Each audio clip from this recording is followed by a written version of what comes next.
Hey everybody, it's Mike Guglielmi from Sons of a Pitch, an American soccer podcast, here today to bring you the DC United 2020 MLS season preview.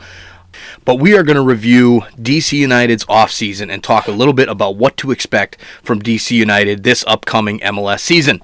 So, we're going to talk, make sure you stay tuned, we're going to talk about predictions at the end of the show, where we think DC United will end up, as well as some of the breakout youngsters and who we think is the most important player for DC United this 2020 season.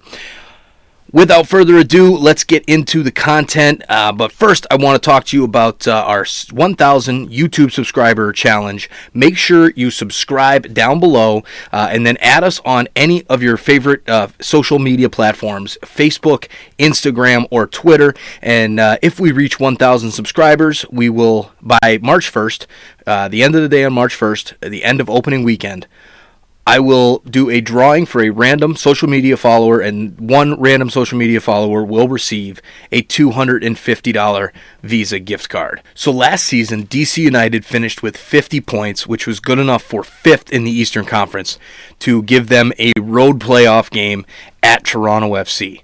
Now, we all remember how that went down at the end of the game against TFC. They just forced that tying goal. I believe it was Lucas Rodriguez tied it up in stoppage time to extend it into extra time, and that's where it all fell apart for DC United. 4 goals scored by Toronto FC in that extra time period, and that was the end of DC's season. A good season, but definitely room for improvement. They wanted to do a little bit better than that, especially with Wayne Rooney's last season as he's left. So, talking about players that are in and out, let's get right into that. Some of the players in for DC United are Yamil Asad, Moses Neiman, Edison Flores, Kevin Paredes, and Julian Gressel. Some of the players out, just mentioned him, Wayne Rooney went over to Derby County in the English Championship to either coach player, kind of a dual role there. Antonio Bustamante, Marquinhos Pedroso, Leonardo Jara, the loan expired, Luciano Acosta, Quincy Amarikwa, Jalen Robinson, Gordon Wild, and Lucas Rodriguez. So those are the players that are out. Obviously, some big losses with Wayne Rooney and Lucas Rodriguez. Quincy Amarikwa, one of my favorites, a fan favorite here of the podcast, the Sons of a Pitch soccer podcast. We've had some good interactions with him. A little disappointed that he's not being brought back to DC. Some of the players in, though, is what I'd like to focus on. Yamil Asad from Vélez Sarsfield in the Argentine League, loaned to DC and Atlanta over the last couple of seasons. Now he's permanently with DC United. A very strong player, good winger, good attacking piece that's really going to help DC United this season. Also, Edison Flores, their big signing from Monarcos Morelia in Liga MX, the Peruvian striker. We're going to talk about him in a little bit more depth in a minute, but a really good signing to have him. He's very versatile. So a great signing there. Also, Julian Gressel. They made that trade with the GAM and the TAM, and I think that is a huge signing for DC United. I'm really excited to see what he'll do with the new contract that he just signed, a nice extension to kind of see him make his due and what he was owed. So it should be good to see what I think he'll produce very well for DC United. So those are the players that are in and out for DC. DP review. So now let's talk a little bit about the designated players. First off, Paul Arriola. Oh, man, the injury, with the knee in preseason, that is just tough to swallow for DC United fans and for Paul Arriola. Really hurts to see a guy go down in the preseason. It hurts to see a guy go down anytime, especially when he's a DP and one of the most important players on your team. However, when it goes down in preseason, that hurts even more because you're playing these games as friendlies to get fit. There's no result whatsoever that matters, and to lose a guy for an extended period of time, just that's crushing. So it's going to be very interesting to see how DC United can roll on without Arriola for at least half the season, if not more. signs are good from what we've heard so far, that it's not a horrible injury. That's so hopefully let's hope he gets back towards the end of the season. But Arriola is a great player, and his injury kind of shows the depth issues for DC United. That's where the real issues are for DC. They do have a couple pieces, that'll be able to come in and fill in his shoes, but they're definitely lacking on the depth side as an organization this season. The other designated player, Edison Flores. As I mentioned earlier, the transfer from Monarcas in Liga MX, 12 goals and 45 appearances down there in Liga MX. That's a pretty good ratio for a guy who is very versatile. He kind of plays all those different spots, right? So he's played as a center forward, he's played as a left winger, right winger, attacking mid. So anywhere you need this guy in the offensive third, he's going to be there and he's going to be able to play it. So that's a huge utility piece for one of your star players to be able to do that. He's also a regular for the Peruvian international team. He's scored a couple goals. His most recent goals for Peru came in the Copa America. He scored against Chile, who is a very, very good side, one of the top in the world, always there in the World Cup, kind of in the knockout rounds. So, this was a Peru team that went to the World Cup, their first ever World Cup in 2018, and made it to the Copa America semifinals in 2019 with Edison Flores. So a very good signing there from a designated player front. Those are the two DPs for DC United. Now let's talk a little bit about the most important player. In my opinion, the most important player is Edison Flores, who we were just speaking about. He is the only DP on the roster since the Arriola injury, and unless DC comes up and signs a designated player over the next few days before the season starts, which I know will not happen, we're probably looking at the summer. He is carrying the load. He is the most important player. He does have a lot of surrounding TAM guys, as in Gressel, a TAM player. Yamil Assad is a TAM player. So Ola Kamara is a TAM player, right? So they have a lot of surrounding pieces that are going to be pretty good, but he is the most important player. If he has a good season, that's going to help DC get over the hump and be able to make up for that Arriola injury. If he does not have a good season, he's not going to be able to distribute the ball to the other players that I just mentioned, and that's really going to hurt DC.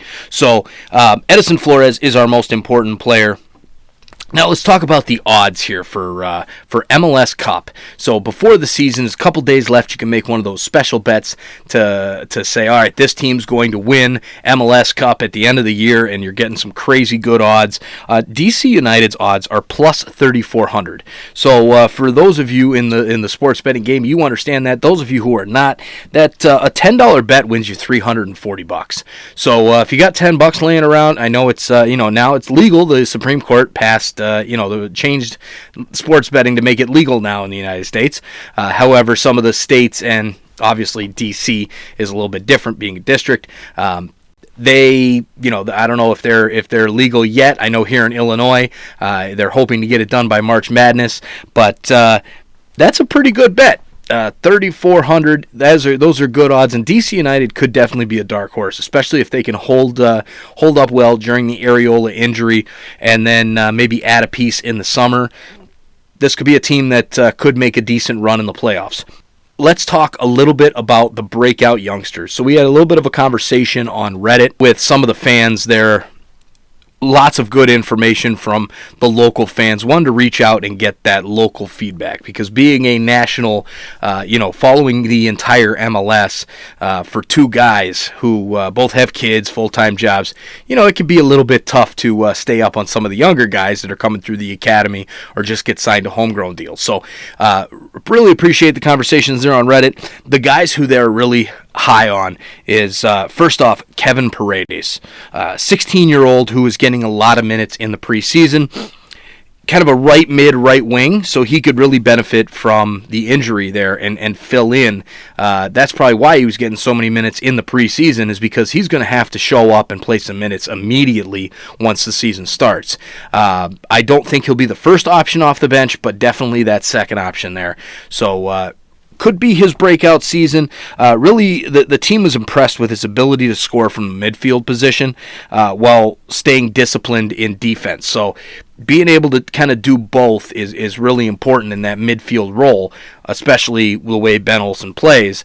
You're going to have him going forward as well as being able to play defensively and not lapse there. So 16-year-old kid, he's got the energy, he's got the legs, so should be interesting to see what he does this season. Hopefully it's a breakout season for Kevin Paredes to help DC United. The other piece that I want to speak to here on the Breakout Youngsters is Donovan Pines. You are all familiar with this guy.